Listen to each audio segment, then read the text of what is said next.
നല്ല ഉഗ്രൻ chicken നൂഡിൽസും chicken ഫ്രൈയും കിട്ടുന്ന ഒരു തട്ടുകടയുണ്ട് നമ്മളെ കണ്ണൂര്. ഇവരെ ഈ ചിക്കൻ നൂഡിൽസ് ഉണ്ടല്ലോ, അതിനൊരു പിടുത്തം വിട്ട ടേസ്റ്റാ മോനെ. പിന്നെ അതിൻ്റെ കൂടെ ഒരു പൊരിച്ച കോഴിൻ്റെ കാലും ഞാൻ വാങ്ങിന്. അത് നല്ല ടേസ്റ്റ് ഉണ്ടായിരുന്നു. ഈ തട്ടുകടേൻ്റെ അടുക്കള ഒറ്റ നോട്ടത്തിൽ നല്ല വൃത്തിയുണ്ട്, പിന്നെ നല്ല ഏരിയ ഉണ്ട്. അപ്പോൾ ഇവിടുന്ന് വേറെയും കുറേ ഐറ്റംസ് ഞാൻ കഴിച്ചിന്. അതിൽ ഒരൈറ്റാണ് ഈ chicken fried rice with chicken kebab. ഒരു നാടൻ സ്റ്റൈൽ ഫ്രൈഡ് റൈസ് എന്ന് പറയാം. റൈസിൻ്റെ ക്വാളിറ്റി ഒന്നും കൂടെ ഒന്ന് ഉഷാറാവേനും കേട്ടോ.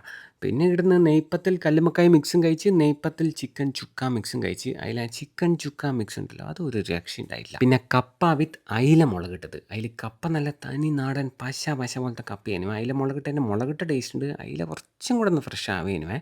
അതിന് ശേഷം പുട്ട് വിത്ത് നാടൻ chicken curry mix with chicken കബാബും കഴിച്ച്. അതും വലിയ തെറ്റില്ല കേട്ടോ. പിന്നെ ഒരു ഗ്ലാസ് ചൂട് വിത്തൗട്ട് ചായയും പുഴുങ്ങിയ മുട്ടയെല്ലാം കഴിച്ച്. ബീഫെല്ലാം ഉണ്ടേ കേട്ടോ, പക്ഷേ ബീഫ് ഞാൻ കഴിച്ചില്ല. സ്പോട്ട് താഴെ ചുവ ചാല റോട്ടിൽ കിഴുത്തല്ലി എത്തുന്നതിന് തൊട്ട് മുൻപേ HP പെട്രോൾ പമ്പ് കഴിഞ്ഞ ലെഫ്റ്റ് സൈഡിലുള്ള ഈ കിഴുത്തല്ലി തട്ടുകടയാണ്. എന്നാൽ പിന്നെ ഞാൻ അങ്ങോട്ട്